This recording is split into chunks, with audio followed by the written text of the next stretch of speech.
आखिर क्यों?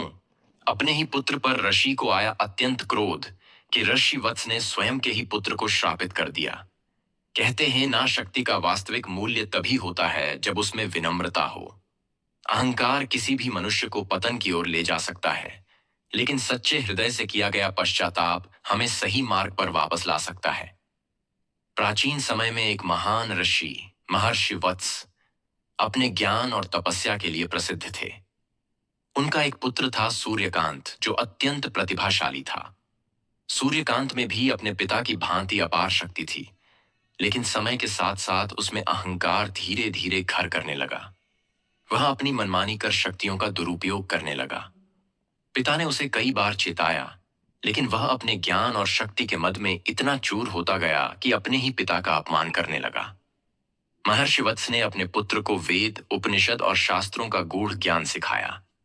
सूर्यकांत की बुद्धिमत्ता और शक्ति देखकर देवता भी प्रभावित हुए, लेकिन जैसे जैसे उसकी शक्तियां बढ़ीं, वैसे वैसे उसमें अभिमान आ गया। वह सोचने लगा कि अब उसे किसी की आवश्यकता नहीं है, यहां तक कि अपने पिता की भी नहीं। एक दिन सूर्यकांत ने पिता से कहा, पिताश्री, अब मैं आपसे भी श्रेष्ठ हो गया हूं। अब मुझे आपके उपदेशों की आवश्यकता नहीं, मैं स्वयं अपना मार्ग तय कर सकता हूं। महर्षि वत्स ने उसे प्रेम पूर्वक समझाने की कोशिश की। बेटा, शक्ति का सही उपयोग तभी संभव है जब उसमें विनम्रता हो। अहंकार विनाश का कारण बनता है। लेकिन सूर्यकांत ने उनकी बातों को अनसुना कर दिया।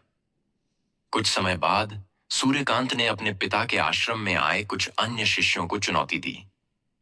उसने अपनी शक्तियों का प्रदर्शन करते हुए कहा, देखो, मैं अब इतना सामर्थ्यवान हूं कि मैं स्वयं देवताओं को भी पराजित कर सकता हूं। उसकी बात सुनकर महर्षि वत्स को गहरा आघात लगा। वे जानते थे कि यह घमंड उसका पतन कर सकता है। महर्षि वत्स ने गहरे दुहक में अपने पुत्र से कहा, सूर्यकांत, तुम्हारा अहंकार तुम्हें विनाश की ओर ले जा रहा है। जिस ज्ञान को प्राप्त करने के लिए वर्षों तपस्या की जाती है, तुम उसका अपमान कर रहे हो। लेकिन मानी क्रोध में आकर ऋषि वत्स ने कहा, मैं तुम्हें श्राप देता हूं कि तुम्हारी सारी शक्तियां लुप्त हो जाएं और तुम अपने ही अहंकार के कारण विनाश को प्राप्त हो। यह सुनते ही सूर्यकांत हतप्रभ रह गया। जैसे ही श्राप पूरा हुआ, उसकी सारी शक्तियां धीरे धीरे लुप्त होने लग गईं। वह एक साधारण मानव की तरह कमजोर हो गया। सूर्यकांत को अब अपनी गलती का एहसास होने लगा।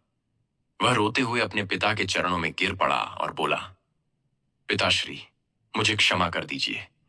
मेरा अहंकार ही मेरा सबसे बड़ा शत्रु बन गया। और रोने लगा। महर्षि वत्स का हृदय पुत्र की करुणा देखकर पिघल गया।